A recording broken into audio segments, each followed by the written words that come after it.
Εάν θέλουμε να αλλάξουμε το χρώμα του φόντου των διαφάνειων, είτε όλων είτε συγκεκριμένων διαφάνειων, επιλέγουμε από το μενού μορφή την διαταγή φόντο διαφάνειας και εμφανίζει το συγκεκριμένο παράθυρο.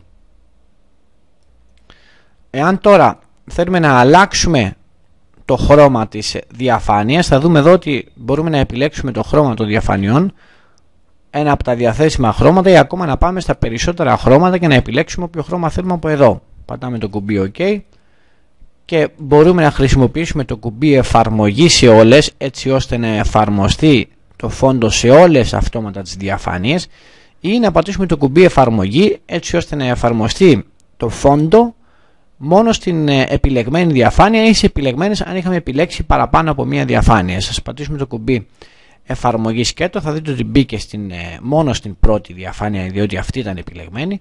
Να επιλέξουμε την δεύτερη διαφάνεια και την τέταρτη διαφάνεια.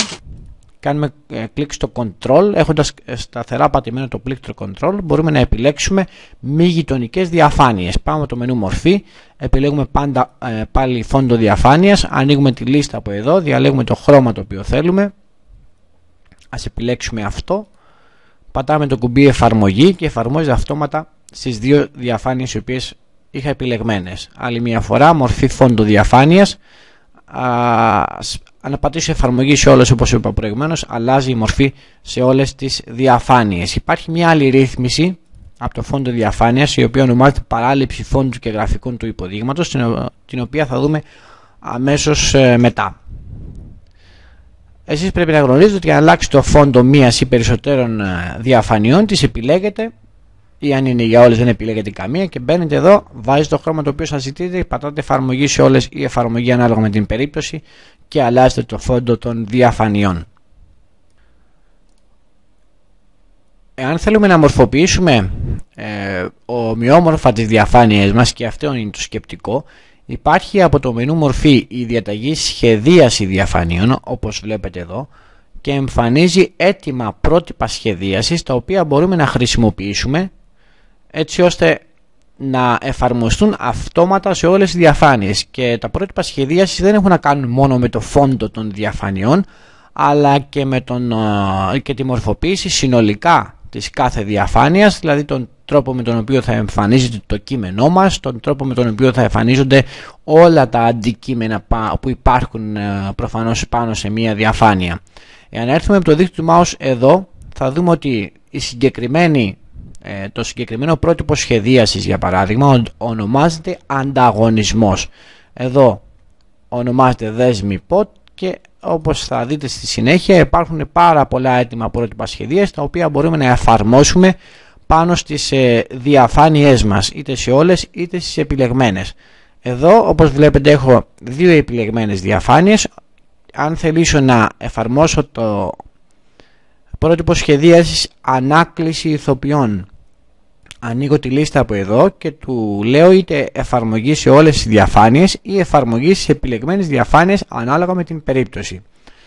Ας επιλέξουμε εφαρμογή σε όλες τις διαφάνειες, οπότε θα δείτε ότι το συγκεκριμένο πρότυπο με ό,τι μορφοποίησεις έχει για το κείμενο ή για τα αντικείμενα θα εφαρμοστεί αυτόματα σε όλες τις διαφάνειες. Ας πάμε από το μενού παράθυρο στην παρουσίαση που έχουμε ανοιχτή εδώ. Πάμε να αλλάξουμε, να βάλουμε ένα διαφορετικό πρότυπο.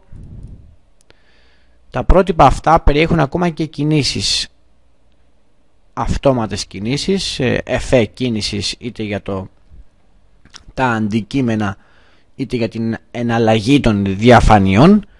Όπως βλέπετε έχει μπει εδώ πέρα ένα συγκεκριμένο πρότυπο. Υπάρχει η δυνατότητα φυσικά να έχουμε φτιάξει εμείς το δικό μας πρότυπο σχεδίασης και να το αποθηκεύσουμε. Αν και είναι εκτός ύλης, θα σας το δείξω, θα μπορούσαμε να κάνουμε οποιαδήποτε μορφοποίηση θέλουμε πάνω στις διαφάνειες μας και στη συνέχεια να πάμε από το μενού αρχείο στο αποθήκευση όπως είχαμε αναφέρει στο προηγούμενο μάθημα και να πάμε να αποθηκεύσουμε σε μορφή πρότυπου σχεδίασης εδώ στον φάκελο, για παράδειγμα επιφάνεια εργασίας και όνομα my1. Οπότε έχουμε αποθηκεύσει το συγκεκριμένο πρότυπο σε αρχείο στην επιφάνεια εργασίας. Διότι μπορεί να μας ζητηθεί και αυτό. Δεν μας ενδιαφέρει ο τρόπος με τον οποίο δημιουργούμε ένα πρότυπο αυτή τη στιγμή, αλλά πρέπει να γνωρίζουμε, ας πάμε στο παρουσίαση 4, πρέπει να γνωρίζουμε πώς μπορούμε να το εφαρμόσουμε ένα πρότυπο το οποίο έχουμε αποθηκεύσει. Μπορούμε να πατήσουμε εδώ το κουμπί αναζήτηση, διότι δεν υπάρχει λογικά εδώ μέσα στη λίστα. Πατάμε το κουμπί αναζήτηση, πηγαίνουμε στην επιφάνεια εργασίας, μας εμφανίζει το πρώτο ένα το οποίο αποθηκεύσαμε προηγουμένως, πατάμε το κουμπί εφαρμογή και εφαρμόζεται ένα πρότυπο το οποίο βρίσκεται αποθηκευμένο στην επιφάνεια εργασίας στις διαφάνειές μας. Και φυσικά εμφανίζεται πλέον και εδώ. Αυτά για το συγκεκριμένο μάθημα.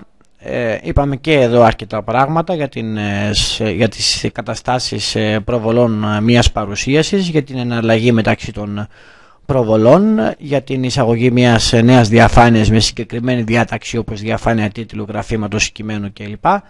Εναλλαγή μεταξύ των διαθέσιμων διατάξεων διαφανειών, αλλαγή του χρώματος του φόντου συγκεκριμένου ή όλων των διαφανειών, εφαρμογή ενός διαθέσιμου πρότυπου σχεδίασης σε μία ή περισσότερες παρουσιάσεις και εναλλαγή μεταξύ διαθέσιμων πρότυπων σχεδίασης, ακόμα και πώς μπορούμε να ανοίξουμε ένα πρότυπο σχεδίαση από αρχείο. Το μάθημα της ανάπτυξης μιας παρουσίασης συνεχίζεται και στο επόμενο, οπότε καλό θα ήταν πριν ξεκινήσετε να κάνετε τις ασκήσεις να ακούσετε και το επόμενο μάθημα που μιλάει για τα υποδείγματα των διαφανειών και στη συνέχεια να κάνετε τις αντίστοιχες ασκήσεις. Ευχαριστώ πολύ που με ακούσατε. Καλή συνέχεια.